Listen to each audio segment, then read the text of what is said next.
Hi, my name is John Bannon. I'm an attorney and philosopher. Today I'm going to show you how to feel the dimension of time. Now, the dimension of time is an aspect of superdeterminism. Superdeterminism says that we live in a static block universe without cause and effect in physics.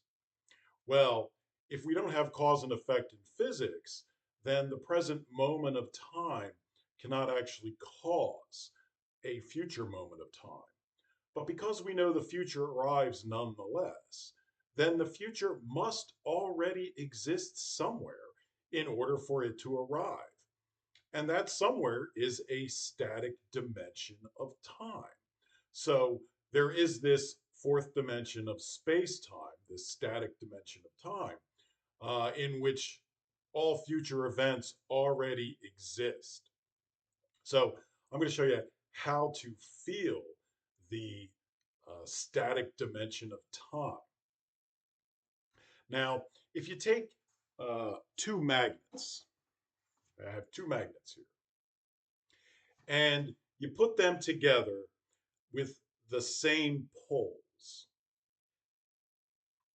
you will feel a repulsive force.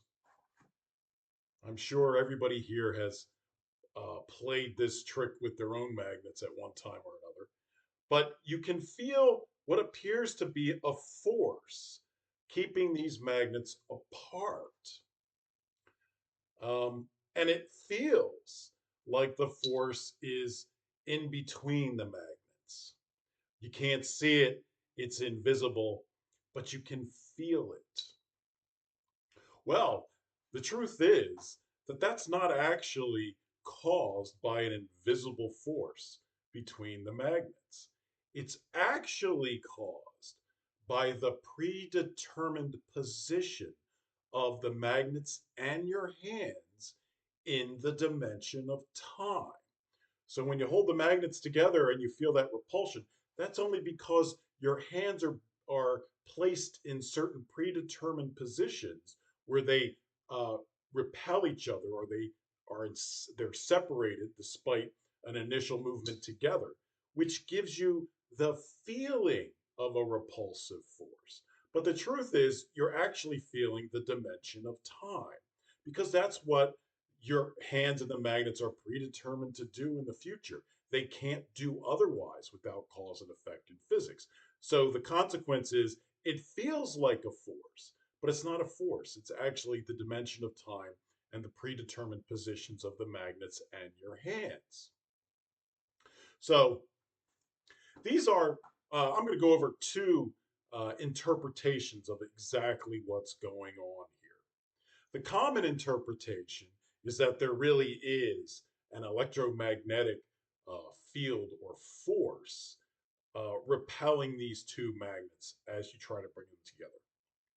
But there is another interpretation which is just as good, which is that it's actually the result of the predetermined positions of your hands and the magnets in the dimension of time, such that you can't bring them together.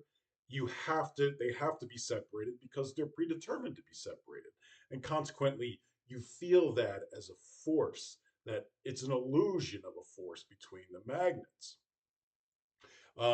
In the dimension of time, the dimension of time is comprised of static, abutting, and intersecting hyperplanes of space time stacked together in a dimension of time. So if you think about one slice or one hyperplane of space time, you can think of a frozen moment in time. And in a frozen moment of time, while you're holding these magnets together, you won't feel any force whatsoever because you're motionless. It's only with movement through the dimension of time that you can feel an actual force. All right, so we have two different interpretations of what exactly is going on here. We tend to think there's an actual force in between these magnets, but that's only because we're used to the illusion of locality and cause and effect in physics. But the truth is quite different than what we think. This is an illusion. This feeling of a force in between magnets is an illusion. The truth is, it's actually the predetermined positioning of your hands and the magnets in the dimension of time. So these two interpretations are the superdeterministic interpretation versus the Copenhagen interpretation of quantum mechanics. Now, um, under the superdeterministic interpretation, there is no cause and effect in physics. There is instead a static dimension of time, the fourth dimension of space time in a block universe. And in the block universe, all the particles and matter are statically organized throughout the dimension of time to be exactly consistent with our laws of physics. Now, the superdeterministic interpretation is different than the Copenhagen interpretation of quantum mechanics, which currently is essentially uh, adopted by QFT or quantum field theory. Now, in quantum field theory, there is cause and effect in physics. So immediately you know that these two interpretations are mutually exclusive. They can't both be right. One doesn't have cause and effect in physics, the other one does. Quantum field theory says that uh, there is moving time flow. So time is like a moving river, an unfolding cause and change of events and motion. Whereas superdeterminism says no, time is a static fourth dimension of the block universe. Quantum field theory also says that quantum fields are real and virtual particles are real, which transfer forces within these quantum fields. The problem is quantum fields and virtual particles cannot be directly observed. They're invisible, immaterial, and there is no way you would know they were there except as an interpretation of behavior to explain things like this, like the electromagnetic field between two magnets repelling each other. So quantum field theory would say, well, this is actually the interaction of the quantum fields of these two magnets, and they're exchanging virtual particles which you can't observe. And that's what's transferring the forces between these magnets, creating this repulsion. But you can't see any of it, and you can't prove it's actually there. It's invisible and immaterial. Whereas the superdeterministic interpretation doesn't hinge on undetectable fields and particles. Rather, it says there is a dimension of time, and the particles are all predetermined to be in positions through the dimension of time that are consistent with our laws of physics. So the superdeterministic interpretation does not rely on unreal, unobservable entities that supposedly exist only because we interpret them to exist. The idea that quantum fields and virtual particles exist is purely an inference and an interpretation based on the measurement of real particles and their behaviors. But real particles and their behaviors can just as easily be explained under superdeterminism. So which interpretation is correct, right?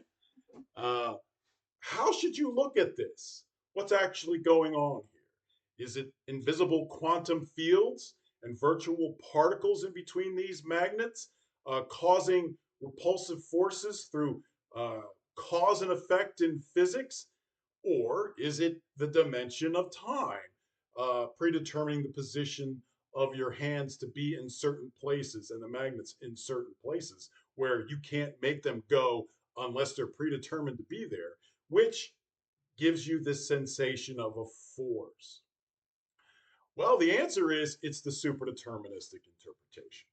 And the reason for that is that in 2020, a Swedish theoretical physicist, Dr. Johan Hansen, proved using Einstein's theory of special relativity and what is generally known about the correlations seen in entangled particles that cause and effect in physics are not real. Now, you can read his proof for yourself. You can find it in Physics Essays, Volume 33, number 2, 2020.